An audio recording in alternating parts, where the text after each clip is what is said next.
bonjour ou bonsoir. Notre dernier rendez-vous était pendant le temps du carême. C'est fini, comme on dit. Au début, la liturgie nous fait dire au début de la veillée pascale qu'ils sont finis les jours de la Passion. Voilà, nous sommes maintenant dans le temps pascal. Peut-être revenir sur, dans beaucoup d'endroits, ce que j'ai pu entendre, c'est une bonne participation des fidèles aux différents offices de la Semaine Sainte, Rameau, le Jeudi Saint, Vendredi Saint, le jour de Pâques, et la messe chrismale aussi, où il y avait donc grand monde dans notre cathédrale. Donc de belles fêtes pascales. Avec une originalité cette année dans le diocèse dans le cadre de l'année Trinité, donc le deuxième dimanche de Pâques, 8 jours après le dimanche de Pâques, ont été invités tous les néophytes, donc ces adultes baptisés dans la nuit de Pâques dans les différents endroits de la Drôme.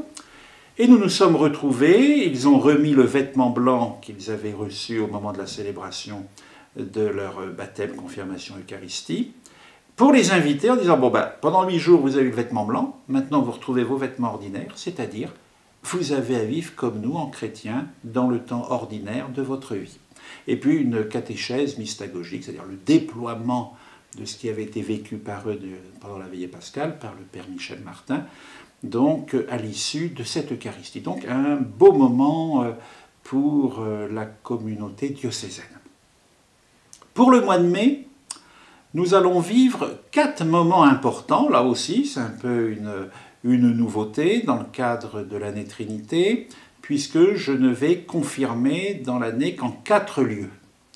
Donc je commencerai le dimanche 6 mai à 15h30 à la cathédrale de Saint-Paul-Trois-Châteaux, puis le 13 mai à la collégiale Saint-Bernard de Romans, puis le 20 mai à la cathédrale de Die, et le 27 mai, jour de Pentecôte, à la cathédrale de Valence. Ces 4 célébrations sont donc à 15h30, et vous êtes largement invités à célébrer ensemble déjà l'Eucharistie, et puis ce don de l'Esprit Saint fait à des jeunes et des adultes qui se sont préparés tout au long de l'année. Donc, un beau moment.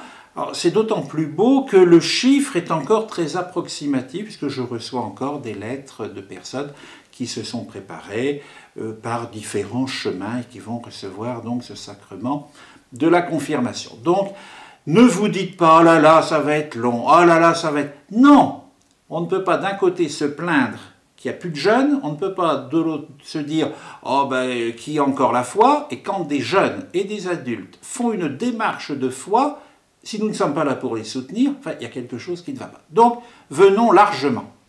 Et puis nos cathédrales ou la collégiale Saint-Bernard sont suffisamment grandes pour nous accueillir.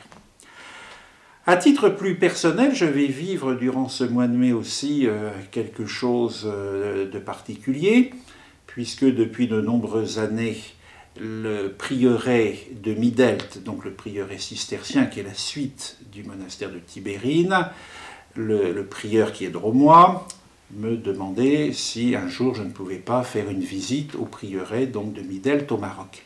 Donc avec le père abbé d'Aiguebel, à l'ordination du frère Godefroy avec le prieur de Midelt, nous avons donc décidé de visiter donc cette communauté cistercienne, 3 moines cisterciens, dont le dernier survivant de Tibérine, le frère Jean-Pierre. Donc nous partirons au moment de l'Ascension. Je célébrerai l'Ascension donc à Midelt, l'archevêque de Rabat nous rejoindra, et nous allons partir, le père abbé d'Aiguebel, le père abbé de Tréfontane à Rome, un autre père abbé cistercien en Italie, et la mère abbesse de Blovac dans le Vaucluse, pour à la fois faire une visite, soutenir, et puis que je découvre aussi les réalités de la seule présence monastique masculine au Maghreb. Et dans le climat, je dirais, international et de certaines parties du monde, aussi porter un intérêt à ces petites communautés chrétiennes de tous ces pays.